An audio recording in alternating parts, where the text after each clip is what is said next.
La historia urbanística de Asunción puede dividirse en dos grandes periodos, de los cuales el primero nos resulta prácticamente desconocido. Casi toda la arquitectura colonial asuncena había desaparecido con la remodelación de la ciudad dictada por el doctor Francia, para ser sustituida por conceptos más racionales y el diseño perpendicular de las calles, tal como lo conocemos hoy en día.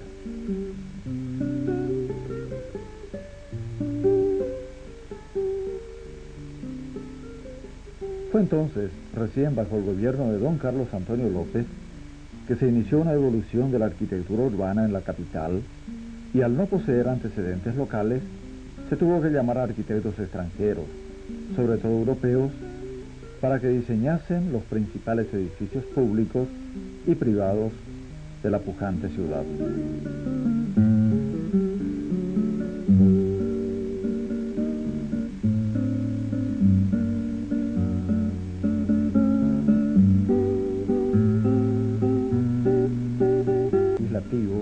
Y el Teatro Nacional, convertido hoy en oficina de recaudaciones, fueron algunos de los primeros trabajos realizados por el constructor Urdapilleta.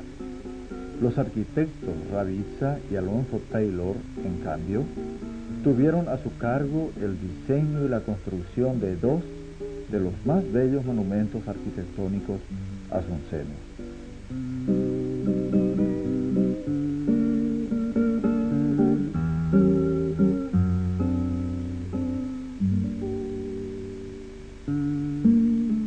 La estación de ferrocarril y el Palacio de López.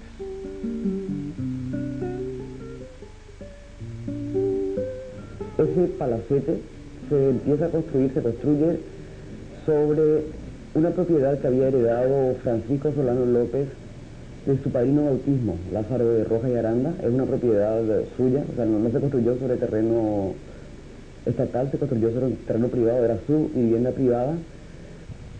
La construcción de una serie de edificios de gran valor arquitectónico en la década del 50 obedeció al hecho, si se quiere considerar moderno, incluso de relacionar la actividad del Estado con el esplendor de una civilización, el esplendor de toda la cultura vigente en esa época. Esa fue la actitud que motivó que el presidente Carlos Antonio López enviara a una serie de personas a especializarse en el extranjero y a su vez trajera una serie de técnicos, especialmente arquitectos como el arquitecto Ravizza, Alonso Taylor y otros, que convirtieron a la aldea asuncena en aquel momento en una exposición de arquitectura vigente en ese momento en los grandes espacios mundiales.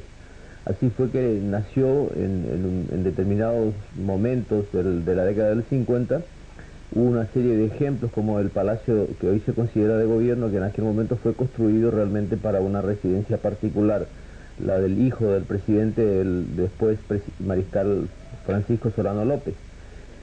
Y se hizo con mano de obra que era o militar o presos convictos que tenían como pena el trabajo forzado y secundariamente esclavos. Algunos pocos artesanos que cobraban salario y que ejercían los oficios más calificados bajo dirección de Taylor o de Ravizza. En cuanto a la implantación del edificio dentro del terreno, se ha conjeturado mucho sobre si la fachada realmente era la que correspondía a la bahía. Evidentemente el arquitecto italiano, impresionado por el promontorio y por el lugar, no pudo sustraerse a la belleza o a la posibilidad de que el edificio tuviera por sus características casi como una doble entrada. Hay fotos que demuestran que la actividad social y hasta si se quiere deportiva de la bahía era muy importante. por el hecho de que había carreras cuadreras, había festejos patronales que se localizaban en esa zona en los tiempos de bajante. Entonces, evidentemente, el edificio propone una integración con la costa del río, con accesos, con escalinatas, con una disposición fácil para comunicarse con el río. Pero no quiere decir absolutamente de que la fachada sea la que esté sobre el río, por el hecho de que el tejido urbano de la ciudad, evidentemente, y la calle El Paraguayo Independiente era entonces una calle residencial que estaba próximo al puerto, etc. De manera que no se puede ni siquiera pensar de que López ni el arquitecto habrían ignorado la presencia de la calle para dejar los espacios exteriores o posteriores del edificio hacia una de las calles más importantes de la ciudad en aquel momento. Las alas que se disponen hacia la calle El Paraguayo Independiente evidentemente crean una atmósfera de patio interior.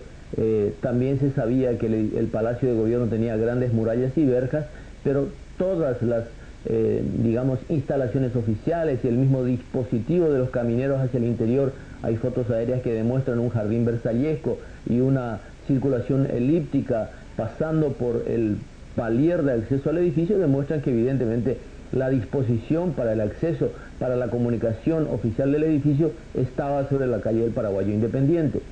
También así lo demuestran la ligera apertura de las alas, tratando de alinearse a los linderos y tratando de abarcar una mayor, digamos que, percepción del resto de la cuadra.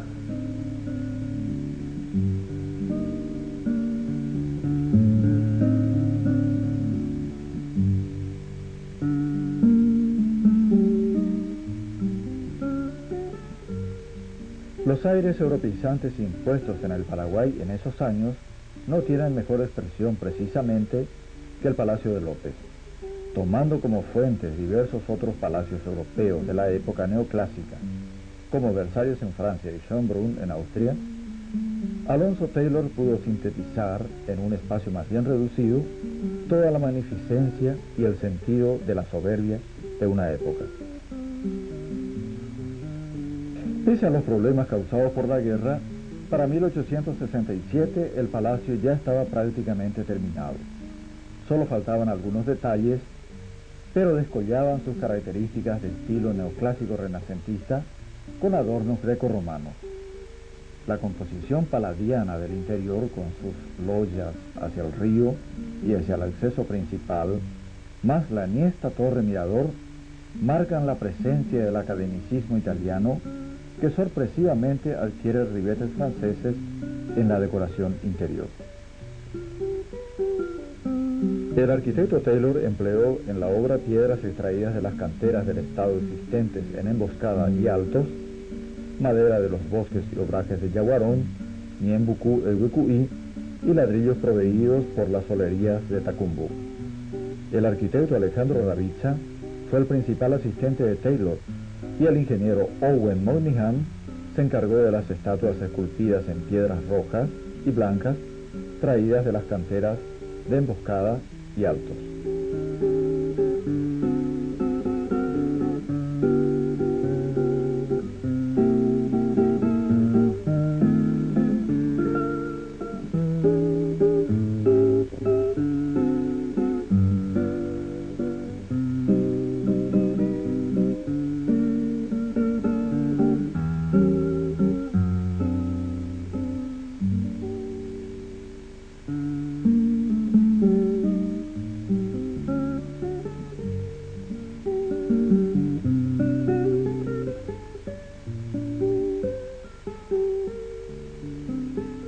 Siendo presidente de la República Juan Gualberto González, él ordenó la conclusión del palacio, porque no se había terminado. Algunos dicen que se había terminado, no es cierto, no se había terminado el palacio. En el año 1892 se terminó, se hizo una gran inauguración con una exposición de productos paraguayos, que fue una maravilla según los relatos de los periódicos de la época. Fue una maravilla y se entregaron muchas medallas de oro y de plata a aquellos expositores. Fue realmente una gran fiesta y se hizo un gran baile adentro de la primera vez que se bailó dentro de nuestro palacio fue el 12 de octubre de 1892, al cumplir el cuarto centenario del descubrimiento de América. El presidente Juan G. González inaugura ya el palacete restaurado como Palacio de Gobierno, que él mismo no llega a ocupar. El primer gobernante que ocupa el Palacio de Gobierno es Egusquiza, es su sucesor, que es paralelamente como que el primer presidente democrático de toda esa era de posguerra. Egusquiza es la persona que a través de un pacto democrático permite la participación de colorados y de liberales en el Parlamento y un juego como más competitivo de la práctica política nacional, digamos. Él es el primero que ocupa, y durante muchísimo tiempo el palacio no funcionaba solamente como palacio del gabinete del presidente, sino también como palacio del poder ejecutivo. O sea, todos los ministerios tenían sus dependencias dentro del palacio. El último ministerio en retirarse, en ir a su local propio, creo que es el Ministerio de Relaciones Exteriores, que al final en este momento eso queda solamente como palacio del presidente de la República. No existe ningún otro gabinete funcionando dentro de él.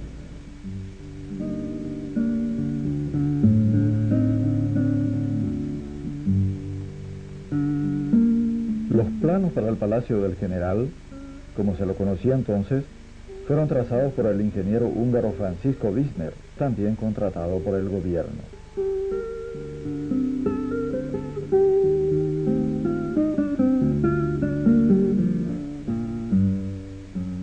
En cuanto a la ornamentación de la construcción y fundamentalmente de los equipamientos mobiliarios, no se puede decir de que esas que contiene actualmente o los que contienen habitualmente son los equipamientos originales, sino que se sabe que Asunción fue devastada por un terrible saqueo, y además uno puede ubicarse en la mentalidad de un ejército ocupante que desde luego no tiene mucho respeto por la situación encontrada en el lugar. Además, eso se agravaba por el hecho de que López era teóricamente el villano a perseguir, y todos los vestigios de lo que quedaba de López fueron absolutamente destruidos o arrasados. Eso pudo haber sucedido con la residencia particular de López en cuanto a la ocupación de otras villas, otras casas, pero no precisamente la del Palacio de Gobierno, que evidentemente era un edificio inconcluso en ese momento. Pero sí puede decirse que el saqueo, de acuerdo a testimonios de la época, fue atroz, y aún hoy hay grandes residencias de las familias más adineradas de Argentina que contienen restos de aquel esplendor que tuvo Asunción en aquella época, porque lo que se vio en el campo edilicio, en el campo de la construcción, se vio también en el campo de la decoración, de los usos de las modas existentes en aquella época, y evidentemente Asunción tenía un esplendor no equiparable por muchas capitales sudamericanas. Entonces el saqueo, como decimos, prácticamente desvirtuó la ornamentación existente, devastó la ornamentación mobiliaria existente en esa época, y lo que se pudo traer del palacio al Palacio de Gobierno posteriormente evidentemente corresponde a una colección absolutamente ecléctica, que no responde a una línea arquitectónica que se identifique con el edificio, sino que evidentemente corresponden a un rejunte de elementos decorativos que evidentemente no componen un todo armónico.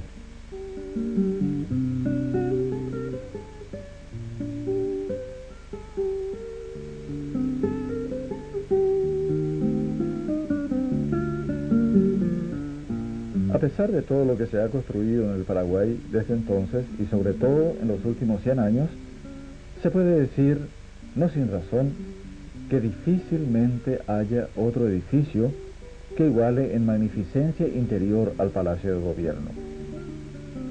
Tenemos, por ejemplo, la espléndida escalera de mármol, que es obra del italiano Andrés Antonini, quien llegó al Paraguay en 1864 y terminó su trabajo en 1866.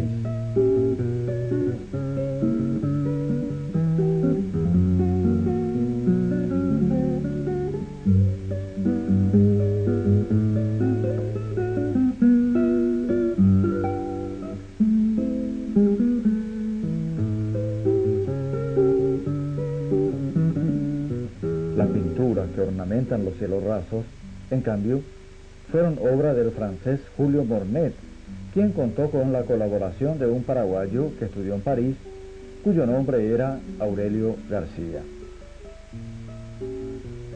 no se hizo un equipamiento en forma. Se tenían muebles muy precarios. Recién en el año 1916 se trajeron una serie de muebles y fueron los que hasta actualmente tienen, que son bastante muebles lindos y finos y son traídos del exterior. Pero hubo algo muy interesante en la historia de los muebles, que ya el entonces general López, cuando estaba en Europa, que él había estado en los años 1853 hasta enero de 1855, había ido como ministro plenipotenciario ante 5 países en Europa. Él también, entre otras muchas cosas que adquirió, adquirió un juego de muebles hermoso, que cuando vino, estos muebles venían en un barco y atracaron en Buenos Aires, ahí desembarcaron y no dejaron pasar al Paraguay esos muebles.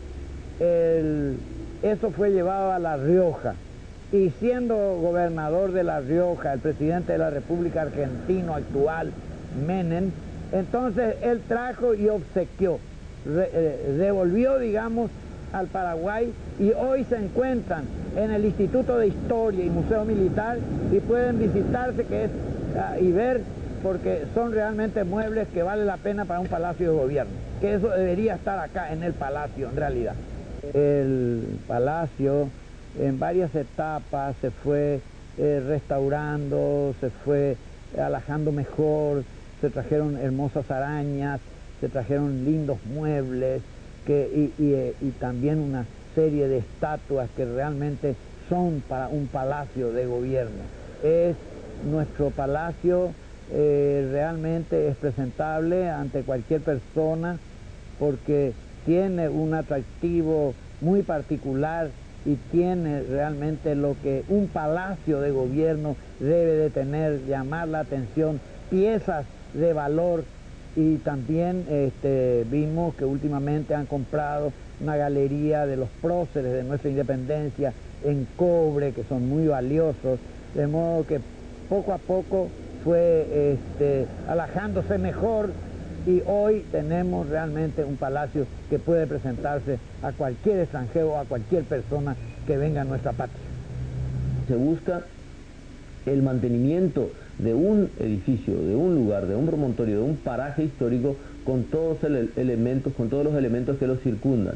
Es por esa razón que se considera prácticamente una desgracia, para no decir una catástrofe, de que se hayan quitado, por ejemplo, los adoquines frente al Palacio de Gobierno, por todo lo que significaba y porque le daba un entorno adecuado a la disposición del palacio, de la misma forma que también se puede considerar como una catástrofe que hayan ido desapareciendo paulatinamente los edificios que circundaban el Palacio de Gobierno. Es por esa razón, y una razón que fue absolutamente circunstancial y, si se quiere, hasta frívola, el adoquinado que estaba frente al Palacio de Gobierno fue desapareciendo para dar lugar al pavimento que, en cierto modo, tal vez recompone paisajísticamente para una postal el lugar, pero desnaturaliza el sentido histórico del entorno del Palacio de Gobierno.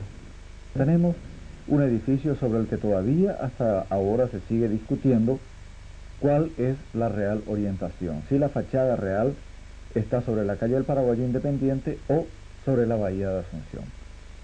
¿Por qué no partir simplemente de la idea de que el Palacio de López es uno de los pocos edificios asuncenos que tienen un diseño total por todos los costados y que entonces puede ser valorizado tanto desde el lado del río como del lado del microcentro asunceno? Dicen, no sin razón, que nuestro Palacio de Gobierno es uno de los más bellos de Sudamérica. Se trata sobre todo de una obra que, sin poder haber sido vista en su conclusión por quien la hiciera construir, encuentra una continua revalorización ante los ojos de las sucesivas generaciones.